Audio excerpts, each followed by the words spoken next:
কারাবন্দীদের একাকিত্ব কাটাতে প্রথমবারের মতো কারাগারে চালু করা হয়েছে বিশেষ কক্ষ, যে কক্ষে একজন কয়েদির সাথে অন্তরঙ্গ সময় কাটাতে পাচ্ছেন তার ভালোবাসার মানুষ। শুক্রবার এক কারাবন্দী তার নারী সঙ্গীকে নিয়ে ওই কক্ষে প্রবেশের মাধ্যমে কক্ষটির আনুষ্ঠানিক সূচনা হয়। বিস্তারিত থাকছে ডেস্ক রিপোর্টে।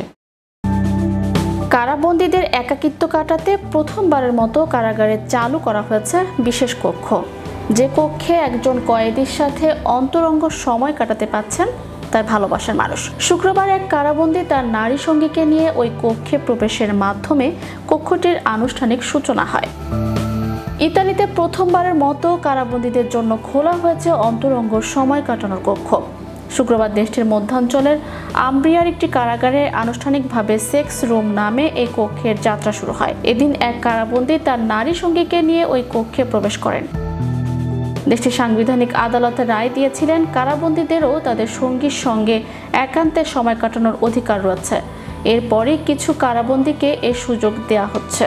আম্ব্রিয়ার কারাবন্দীদের অধিকার বিষয়ক সংস্থার কর্মকর্তা জিওসেপ্পে কাফোরিও বলেছেন, আমরা খুব খুশি, সবকিছু বেশ ভালোভাবে হয়েছে। এটির সঙ্গে সংশ্লিষ্ট সবার সর্বোচ্চ গোপনীয়তা যেন নিশ্চিত থাকে সেটি অব্যাহত রাখা জরুরি।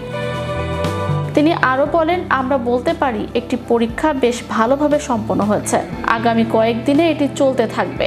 ইতালির ইতিহাসে প্রথমবারের মতো কোনো কারাগারে চালু হলো সেক্স রুম। শুক্রবার দেশটির মধ্যাঞ্চলীয় উম্ব্রিয়া অঞ্চলের তেরোনি শহরের একটি কারাগারে এক বন্দী তার সঙ্গীর সঙ্গে একটি বিশেষ কক্ষে ঘনিষ্ঠ সাক্ষাতের সুযোগ পান। ইতালির সাংবিধানিক আদালতের একটি ঐতিহাসিক রায় অনুযায়ী এর সুযোগ দেওয়া হয়েছে। রায়ে বলা হয়, কারাবন্দীদের তাদের স্বামী, স্ত্রী বা দীর্ঘমেয়াদী সঙ্গীদের সঙ্গে ব্যক্তিগত সময় কাটানোর অধিকার রয়েছে। ইউরোপের অনেক দেশেই এ ধরনের কনজুগাল ভিজিট অনুমোদিত, যেমন ফ্রান্স, জার্মানি, স্পেন, সুইডেন ও নেদারল্যান্ডস। উম্ব্রিয়ার কয়েদিদের অধিকার বিষয়ক ও মবসম্যান জুসেফে কাফোরিও বলেন, আমরা সন্তুষ্ট, কারণ প্রথম সাক্ষাৎটি শান্তিপূর্ণভাবে সম্পন্ন হয়েছে। তবে ব্যক্তিগত গোপনীয়তা রক্ষার বিষয়টি সর্বোচ্চ গুরুত্ব দিয়ে দেখা হচ্ছে। তিনি জানান, এটা এক ধরনের পরীক্ষামূলক উদ্যোগ ছিল এবং এটি সফল হয়েছে। সামনের দিনগুলোতেও এ ধরনের আরও দেখা সাক্ষাতের সুযোগ দেওয়া হবে। বিচার মন্ত্রণালয়ের নতুন নির্দেশনায় বলা হয়েছে, যেসব কয়েদিকে এই সুযোগ দেওয়া হবে তারা 2 ঘন্টার জন্য একটি নির্দিষ্ট কক্ষে অবস্থান করতে পারবেন, যেখানে থাকবে একটি বিছানা ও শৌচাগার। নিরাপত্তার জন্য কক্ষের দরজা খোলা রাখা হবে, যাতে জরুরি প্রয়োজনে কর্তৃপক্ষ হস্তক্ষেপ করতে পারে।